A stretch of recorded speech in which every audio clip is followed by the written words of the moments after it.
اعوذ باللہ من الشیطان الرجیم بسم اللہ الرحمن الرحیم۔ سب دیکھنے اور سننے والوں کو السلام علیکم۔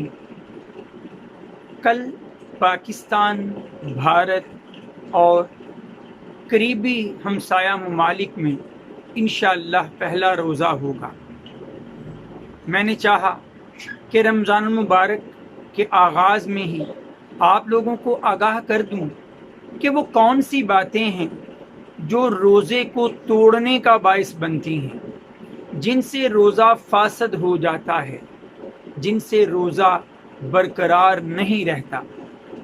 تو میں ایسی چیزوں کو دو حصوں میں تقسیم کروں گا۔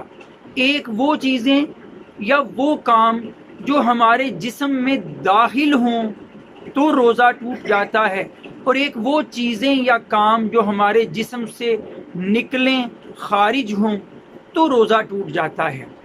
وہ چیزیں جو جسم میں داخل ہوں تو روزہ ٹوٹتا ہے، یاد رکھیے گا، ان میں ہے کھانا اور پینا، یا ایسی کوئی چیزیں جو کھانے پینے کے مترادف ہوں، ایسی چیزوں کے جسم میں داخل کر دینے سے روزہ ٹوٹ جائے گا۔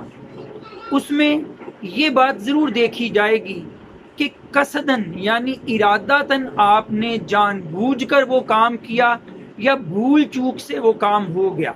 اگر تو بھول سے آپ نے کوئی شے کھا لی، پی لی تو روزہ نہیں ٹوٹتا، لیکن اگر آپ جان بوجھ کر ارادتاً کوئی شے کھاتے ہیں یا پیتے ہیں تو روزہ ٹوٹ جائے گا۔ اسی میں شامل ہے، بعض اوقات ہم سوال کرتے ہیں کہ مختلف ادویات انجیکشنز کی صورت میں ہم لیتے ہیں تو ان کا کیا اس معاملے میں حکم ہوگا؟ تو سن لیں کہ اگر تو دوائی ایسی ہے کہ جو صرف اور صرف دوائی کے طور پر ہی استعمال ہو اور اس کا تعلق جسم کی غذا، جسم کو قوت دینے سے نہ ہو، تو ایسی کسی چیز سے آپ کا روزہ نہیں ٹوٹتا۔ آپ کوئی انجیکشن لگاتے ہیں، انسولین کا انجیکشن، دوائی کے طور پہ پینسلین کا انجیکشن یا دوسرے انجیکشن، روزہ نہیں ٹوٹتا۔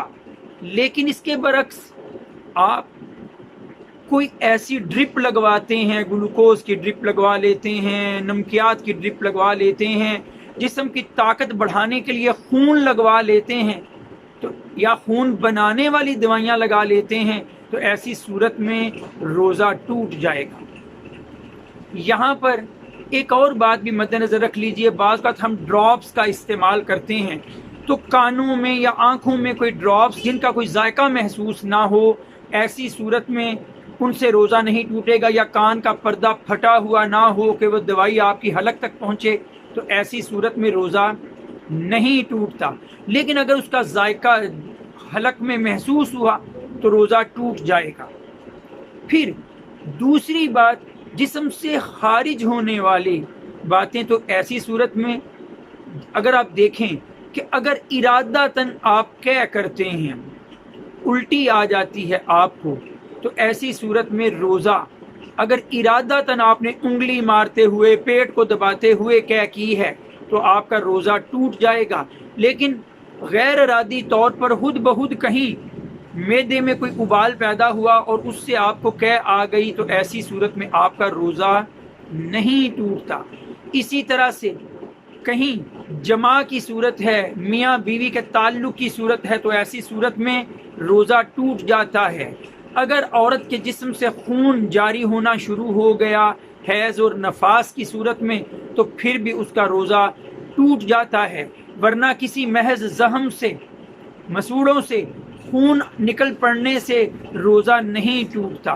تو مجھے امید ہے کہ میں نے جو دو بنیادی باتیں بتا دی کہ جو جسم میں داخل ہونے والی چیزیں یا جسم سے خارج ہونے والی چیزیں ہیں، آپ نے ضرور ان پہ غور کیا ہوگا۔ میں مزید ایک فہرست بھی آپ کے ساتھ ویڈیو کے شروع میں یا ویڈیو کے اختتام میں شیئر کر دوں گا، تاکہ آپ لوگ وہ فہرست بھی دیکھ سکیں جن کے ذریعے روزہ ٹوٹتا ہے اور جن کے ذریعے روزہ نہیں ٹوٹتا۔ وآخر دعوانا ان الحمد للہ رب العالمین۔